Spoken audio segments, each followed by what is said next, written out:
Jane Austen, Pride and Prejudice.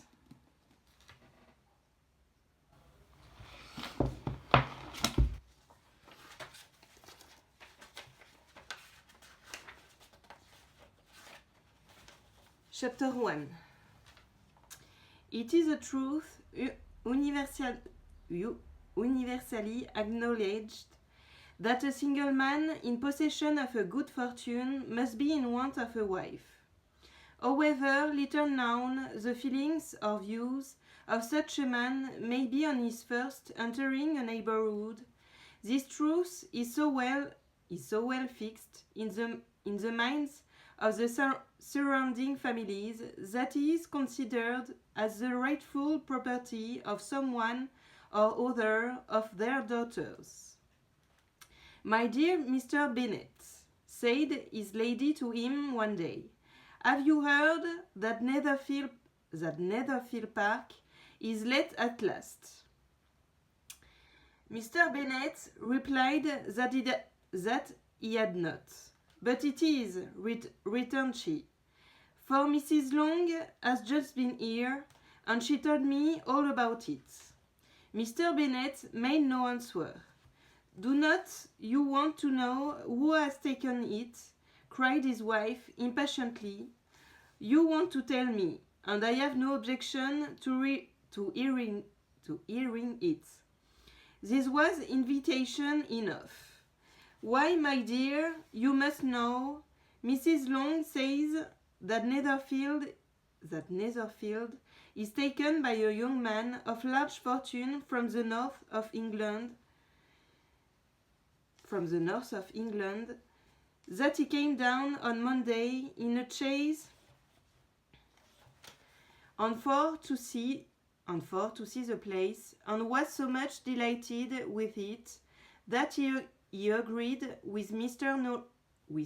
Morris, immediately, that he is to take possession before Michaelmas, and some of his servants are to be in the house by the end of next week.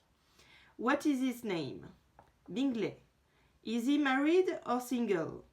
Oh, single, my dear, to be sure, a single man of large fortune, 4,000 or 5,000 a year. What a fine thing for our girls. How so? How can it affect them? My dear Mr. Bennet, replied his wife, how can you be so tiresome? You must know that I am thinking of his marrying one of them. If that is design in settling here, design, nonsense. How can you talk so? But it is very likely that he may fall in love with one of them, and therefore you must visit him as soon as he comes. I see no occasion for that. You and the girls may go, or you may send them by themselves, which perhaps will be still better, for as you are as handsome as any of them, Mr. Bingley might like you the best of the party.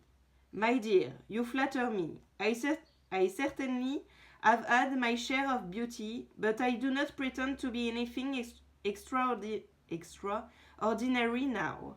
When a woman has 5 grown-up daughters, she ought to give over thinking of her own beauty.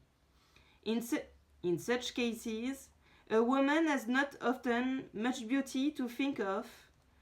But, my dear, you must indeed go and see Mr. Bingley when he comes into the neighborhood. It is more than I engage for, I assure you. Sorry. But consider your daughters. Only think what an establishment it would be for one of them.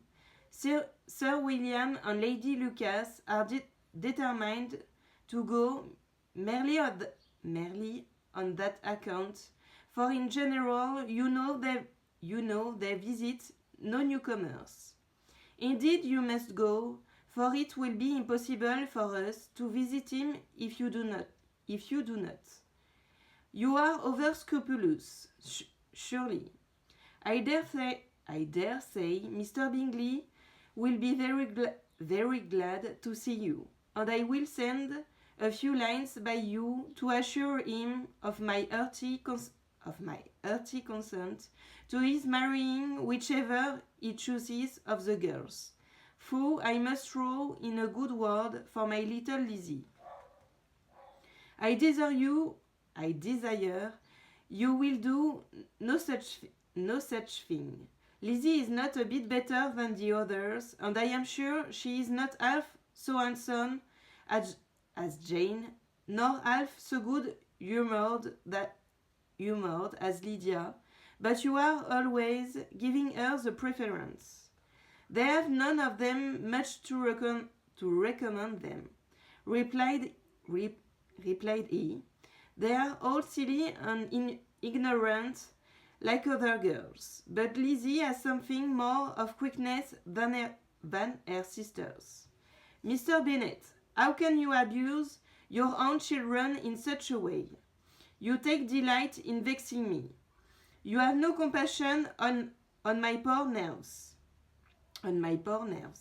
You mistake me, my dear. I have a high respect for your nerves. They are my old friends. I have heard you mention them with consideration these 20 years at least. Ah, you do not know what I suffer. But I hope you will get over it and live to see many young men of 4,000 a year come into the neighborhood. It will be no use to us if 20 such should come, since you will not visit them. Depend upon it, my dear, that when they are 20, I will visit them all.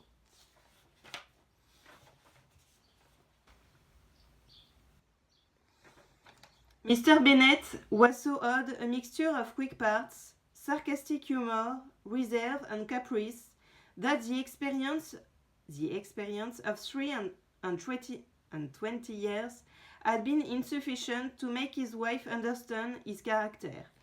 Her mind was less difficult to develop. She was a woman of mean understanding, little information, and an uncertain temper. When she was discontented, she fancied herself nervous. The business of her life was to get her daughters married. Its solace was visiting and news.